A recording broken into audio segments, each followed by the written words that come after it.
RadRant on. Keep fighting. Hey folks, welcome to RadRants. Thanks for watching. You are the muscle behind this mayhem. If it hits or you like it, smash the like button, subscribe, share it with your pack, and drop a comment because I'm reading every one of them. Right now, this channel is tearing into Cochise County's chaos, like this election fiasco, with some Arizona State grit and national madness tossed in. Let's rip into it. Again, welcome to RadRants. My rant, my opinion. Yeah, anything you hear me say is literally my opinion. If it ain't backed by hard evidence, treat it like that. Don't sue me, whatever. I repeat hearsay a lot. Let's dive into this Cochise County Jail District election because it's a fiasco that's really got me steamed. Picture this. An all mail-in election conjured up out of nowhere that somehow sidelined 10,800 voters, folks who cast ballots in 2020 and 2022. They were tagged inactive, like they're electoral nobodies. And why? Because Lisa Mara, the ex-elections director, decided to run this thing off-cycle, not during a regular general election with all the usual buzz, but in some oddball special election slot. No in-person voting, no walking into a polling place like we've done for over 100 years, just mail only. A mail only crapshoot that conveniently forgot about thousands of people.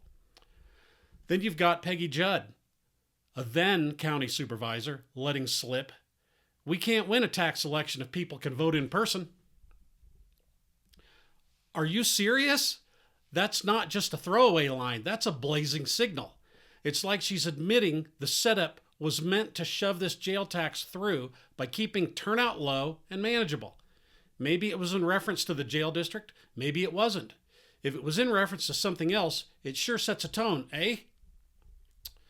Mail-in only, off-cycle, and let's just accidentally skip sending ballots to 10,800 proven voters.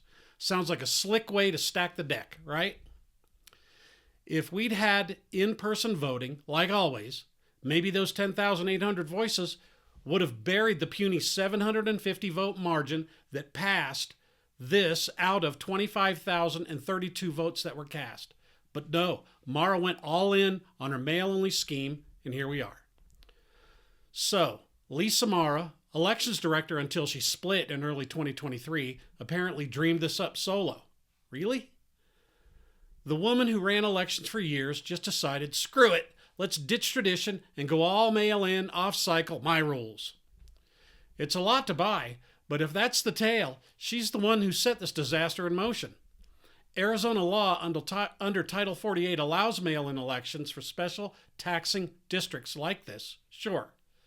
But the off-cycle timing and no in-person option, that's Mara's doing, they say. By May 2023, when this went down, she was already gone, having resigned after the 2022 cycle, yet this mess has her name written all over it. She got her golden parachute. She joined the office in May 2023 as the Assistant Elections Director under Secretary of State Adrian Fontes. And let's not gloss over what went down under Mara's reign in 2022, because I was there working the polls, and it was a clown show. I saw election machines that weren't zeroed out after so-called training. Yeah, those same machines got rolled right into the real election. No reset, no nothing. Sketchy as hell, right? Then there's the chaos with the poll workers, good people I talked to, showing up to vote, only to be told, sorry, you already voted. Except they hadn't. Their names were still in the machines, triggering that they'd already voted. I got hit with it too, handed a provisional ballot like it's some consolation prize. But get this, another worker at a different polling place raised holy hell under the same circumstances and walked out with a fresh ballot. Same screw up, totally different fix. What the heck kind of inconsistent nonsense is that? Oh, and here's the cherry on top. A kid, just 18, strolls into one of the polling places. First-time voter, all excited. They gave him a little cheer, clapping, whooping, like Cochise firing up for a birthday. Voila! The system says he'd already voted. already voted. The kid's barely old enough to buy a lottery ticket, and his dad, oh man, he had a full-on conniption, flipping out like any parent would. Can you blame him? This all happened under Mara's watch, and it's a mess that makes you wonder how deep the incompetence, or worse, ran. Machines not reset, voters ghosted by their own ballots, and a first-timer's big moment ruined. That's the legacy she left before jetting off to her next gig. Less than a year later, in March 2024, Fontes promoted her to state elections director, making her the top non-elected elections official in Arizona. In this role, she oversees critical election processes, including equipment testing, candidate and petition filings, and election night reporting and canvassing, notably for the 2024 election cycle. Here's the real kicker. Going back, those 10,800 inactive voters who voted in 2020 and 2022 didn't get ballots, and Arizona law's hazy on whether they should have. I know there was internal dialogue about who were active and who were inactive and whether they could not send a ballot to those people they deemed inactive, so I don't think this is all Mara's fault, but damn, I am sure she was in the discussion the whole time. A 2024 appeals court ruling said Cochise botched it by not sending them, and the Supreme Court didn't push back, sending it to a judge to see if those missing votes would have changed the outcome. Why were they left out? And why scrap the in-person voting that's worked forever? Judge's comment hints it was all about control, mail-in only, tiny voter pool, easy win.